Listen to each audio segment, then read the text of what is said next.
स्वागत है आपका हमारे YouTube चैनल पोस्ट एग्ज़ाम गुरु पर। कैसे हैं आप लोग? आपकी तैयारी कैसी चल रही है? आप लोगों का पेपर जो है कैसा हुआ? तो ये वीडियो है जो आज एमटीएस एग्ज़ाम हुआ है 19-20 उसके पार्ट ए के सॉल्यूशन को लेकर के। पहले हम आपको पार्ट ए का सॉल्यूशन देंगे 30 क्वेश्चंस का। उसके बाद जो वीडियो होगा उसमें आपको हम लोग जो है आप लोगों को जो वीडियो होगा इसके बाद हम आपको देंगे जीके का और मैथ का आंसर आपको बताया जाएगा। और जिन्होंने जो है हमारे चैनल के माध्यम से या हमारे मॉडल टेस्ट अभी जो 7-8 थे वो सॉल्व किया होगा तो उन्होंने देखा होगा कि काफ़ी प्रश्न जो है सीधे जो है जो मैंने सॉल्व कराया सीधे वैसे ही प्रश्न जो है बिल्कुल मिलते जुलते परीक्षा में पूछे गए हैं। चलिए पहला प्रश्न, general post office general post office क्या है? तो आप सभी जानते हैं कि फर्स्ट क्लास हेड ऑफिस है जो सर्किल हेडक्वार्टर पर होता है। तो पहले प्रश्न का ऑप्शन डी बिल्कुल ही करेक्ट है।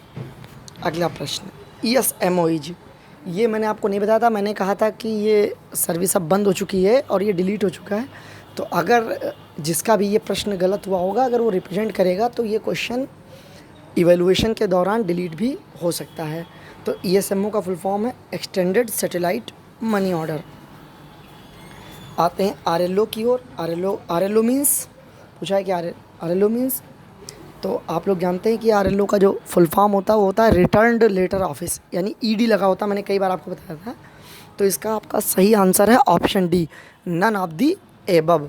चूँकि और जिन लोगों ने थोड़ा सावधानी नहीं बरती होगी अधिकतर लोगों ने बी भी लगा दिया होगा, पर RLO का सही मीनिंग फुल फॉर्म होता है रिटर्न्ड, रिटर्न के आगे ED लगा होता है।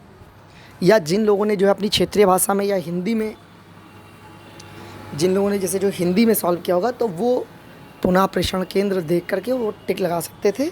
तो इस प्रश्न नंबर अगर इंग्लिश वर्जन की बात करें तो सही आंसर है नन ऑफ दी एबव। एक चीज़ मैं आप लोग को और बता दूं कि हमेशा OMR पे लिखा होता है कि कोई भी किसी भी जो है विवाद की स्थिति में इंग्लिश वर्जन ही करेक्ट माना जाता है। क्वेश्चन नंबर 4, कैशबैक क्या है? तो आप लोग जानते हैं cashbacks are not due bag. तो जो ड्यू बैग नहीं होते हैं उनको अनयूजुअल बैग कहा जाता है। तो क्वेश्चन नंबर 4 का सही आंसर है ऑप्शन बी। चलिए क्वेश्चन नंबर 5 की ओर, चेक स्लिप क्या है? तो चेक स्लिप क्या होती है? Labelled tied on the top of labelled bundle. तो जो लेबल्ड बंडल बनते हैं उनकी ऊपर जो है जो टॉप पर लेबल लगाया जाता है उसको चेक स्लिप कहा जाता है। तो इस प्रकार क्वेश्चन नंबर 5 का सही आंसर है ऑप्शन सी। आते हैं क्वेश्चन नंबर 6 की ओर, postal franking machine is a machine. तो पूछ रहा है कि पोस्टल फ्रैंकिंग मशीन जो है वो कौन सी मशीन है? तो आप जानते हैं कि वो स्टैंप छापती है, उससे स्टैंप छापा जाता है, तो स्टैंपिंग मशीन है। तो ऑप्शन क्वेश्चन नंबर 6 का आंसर है सी। अगला प्रश्न, licence for the use of franking machine from the department of post will be granted by. ठीक है, फ्रैंकिंग मशीन का लाइसेंस कौन जारी करता है? तो मैंने ये क्वेश्चन कम से कम 2 या 3 मॉडल पेपर में था। इसका सही आंसर है सुपरिटेंडेंट ऑफ POज, यानी हेड ऑफ पोस्टल डिवीज़न जारी करते हैं, जिनको सुपरिटेंडेंट ऑफ पोस्ट ऑफिस भी कहा जाता है। तो क्वेश्चन नंबर 7 का सही आंसर है ऑप्शन बी।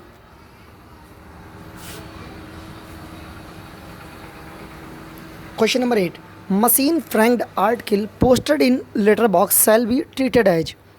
फ्रैंकिंग मशीन, जो मशीन फ्रैंक्ड आर्टिकल हैं, जो फ्रैंक आर्टिकल हैं, अगर उनको लेटर बॉक्स में डाल दिया जाए तो वो क्या माने जाएंगे, उनके साथ क्या व्यवहार होगा? तो वो अनपेड आर्टिकल्स माने जाएंगे। यानी क्वेश्चन नंबर 8 का ऑप्शन बी बिल्कुल भी करेक्ट है। आते हैं question number 9, A franking machine should consist of. Franking machine में क्या होता है? तो वैल्यूड, अगर हम मशीन जो है वैल्यू डाई और लाइसेंस डाई दोनों होता है, और अगर हम रिमोटली की बात करते तो असेंडिंग और डिसेंडिंग मीटर्स होते हैं। तो इस प्रकार इसका ऑप्शन सी बिल्कुल सही है, both value die and licence die. Question number 10, the licence fee for hiring a franking machine is rupees for 5 year.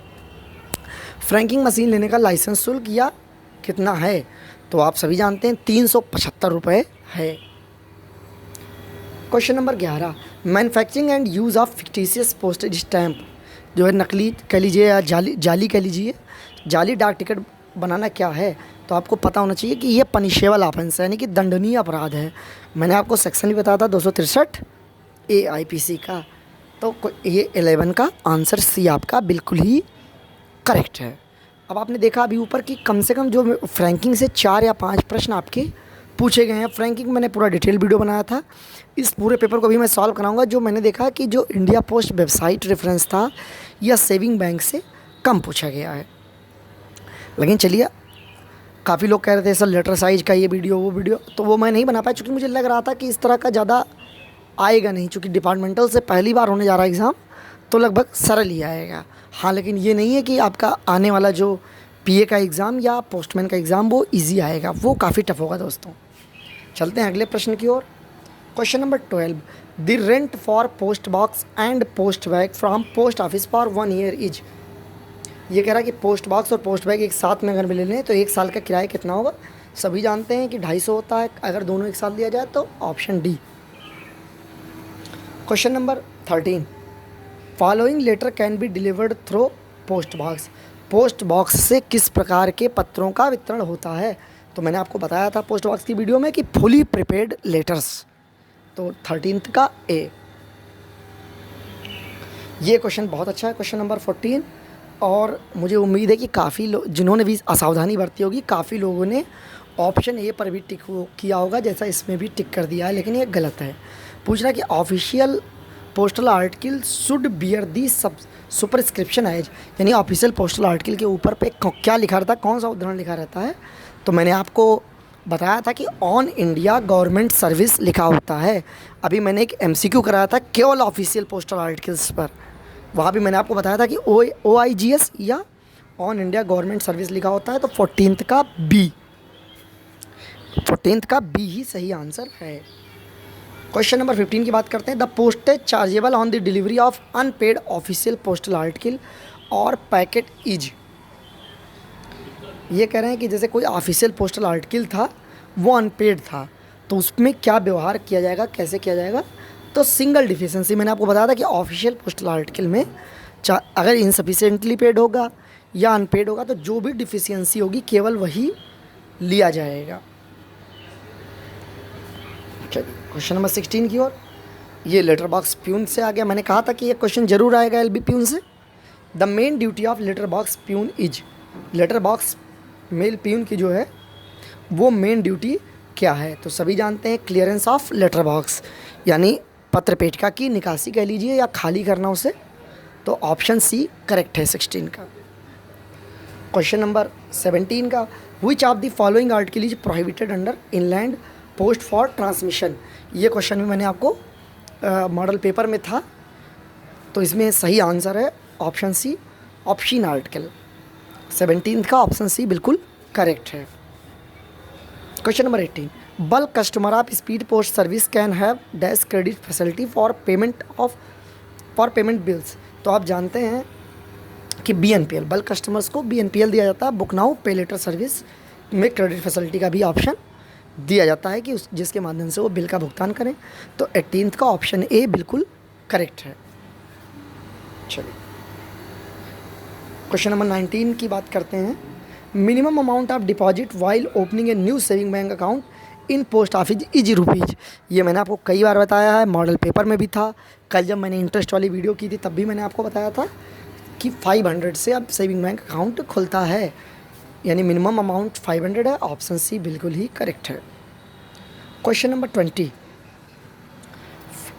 Fee charge to issue are duplicate passbook in post office is. Duplicate passbook जारी करने के लिए डाकघर का charge क्या है। अब इसमें मैं बता दूं, अगर किसी ने सावधानी नहीं बरती होगी तो अधिकतर लोगों ने 10 रुपये लगा दिया होगा, किंतु मैंने आपको भी जल्दी में मॉडल पेपर 7th या 8 मैंने कराया था, जिसमें मैंने बताया था कि नई डुप्लीकेट पासबुक जारी करने का जो शुल्क है वो ₹50 प्लस GST है। तो यहाँ पर अगर देखा जाए तो आप ऑप्शन बी को सही कह सकते हैं, पर ये भी थोड़ा मतलब एम्बिग्यूअस टाइप का क्वेश्चन है कि इसमें 50 के आगे GST नहीं लगा हुआ है। ठीक है, अगर शुल्क की बात करें तो 50 सही होता है, क्योंकि नॉर्मली जो हमारे प्रश्न होते हैं अब उसमें GST लोग नहीं लगाते। जैसे स्पीड पोस्ट का शुल्क बारी 35, उसमें जीएसटी शब्द जो होता है वो हिडन मान लीजिए, तो एक हद तक 20 का ऑप्शन बी सही है। Question number 21, the limit up to which single money order can be issued in post office is rupees. वो सीमा बताइए जिसमें एक सिंगल मनी ऑर्डर जारी हो सकता है। तो आप जानते हैं 5,000 रुपये है। ये भी मैंने आपको मॉडल प्रश्न जब कराया था, तो मैंने जब मिनिमम का कराया था मैंने आपको बताया था कि मिनिमम 1 रुपी है, मैक्सिमम इतना है। क्वेश्चन नंबर 22 है, यहाँ से आपसे पूछा गया है कि postal life insurance introduced on, यानी डाक जीवन बीमा की शुरुआत कब हुई थी। तो आप जानते हैं 1 फरवरी 1884 को हुई थी। ये प्रश्न हमारे जो आप देखेंगे PLI MCQ में, वहाँ पर आपको दिया हुआ है।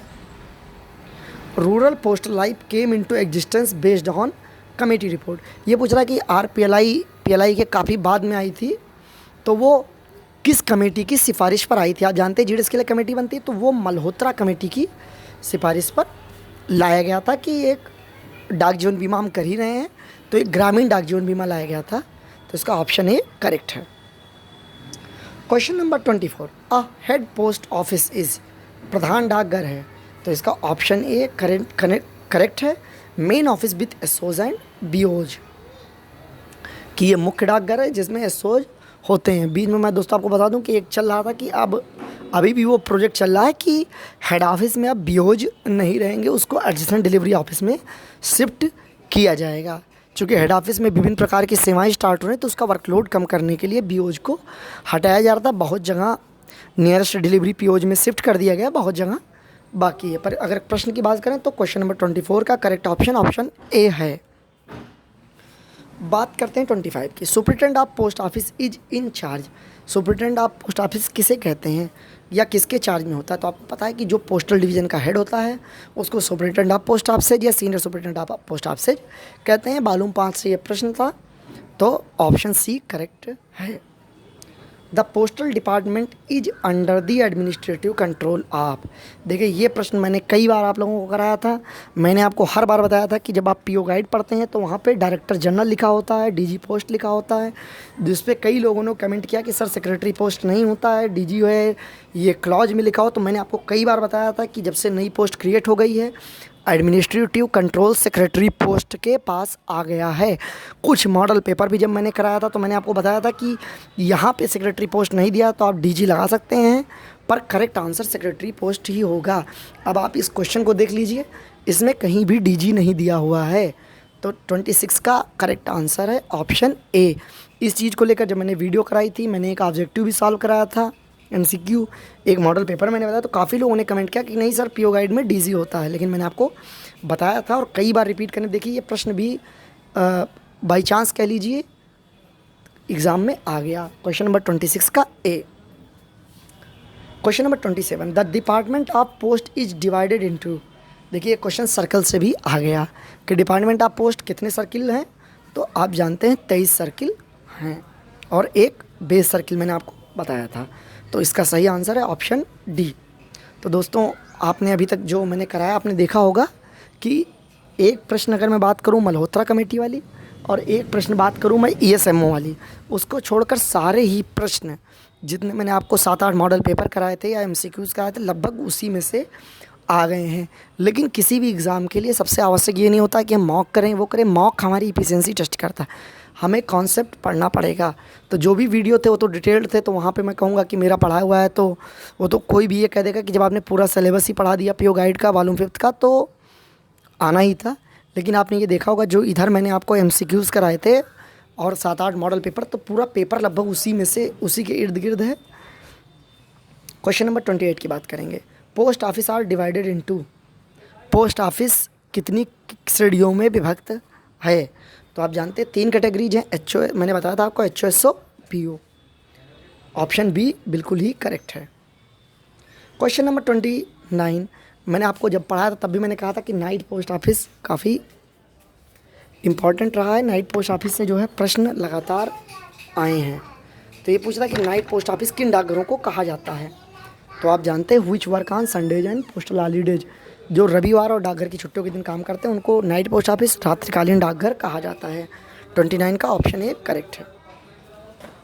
क्वेश्चन नंबर 30, लास्ट है ये डिपार्टमेंटल का। Post office in charge of extra departmental agent bracket में GDS are kept open for a period of maximum hours.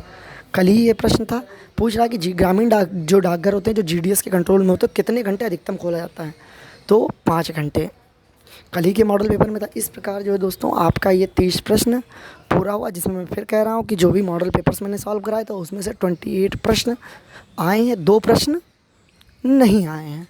इस प्रकार मैंने जब आपको पहली video UP triple S C Adda channel पर मैंने की थी, मैंने कहा था कि आप हमारे साथ रहेंगे, पढ़ेंगे, हमारे मॉक सॉल्व करेंगे तो आपको 90% प्रश्न 90 to 95 मैंने कहा था कि यहीं से आएंगे। इस प्रकार दोस्तों आपने देखा कि 93% क्वेश्चंस जो है आए हैं। आगे जो है मैं समय कम है जीडीएस टू पीए के लिए, जो एलजीओ एग्ज़ाम है उसमें सिलेबस थोड़ा लेंदी है, तो मैं और मेरे पास थोड़ा इंस्ट्रूमेंट का अभाव है, तो मैं थोड़ा ट्राई ये करूँगा आप लोगों के लिए कि थोड़ा मैं शॉर्ट में कोशिश करूँगा ताकि लोगों को चीज़ें याद रहें, क्योंकि वहाँ कंटेंट बहुत है और क्वेश्चन सब जगह से आना है। चलिए दोस्तों, अच्छा लगा। अब आप लोग जो है अपना ये कमेंट करके बताइए कि आपके इस 30 क्वेश्चंस में से कितने क्वेश्चंस सही हैं और ऑल ओवर आप कितने नंबर गेन कर रहे हैं अपने सर्किल और डिवीज़न नेम के साथ में। आशा करता हूँ कि आपका पेपर बहुत अच्छा हुआ होगा, आप सभी लोग मेरिट में होंगे। धन्यवाद दोस्तों, मिलाइए और अपना नंबर कमेंट करिए।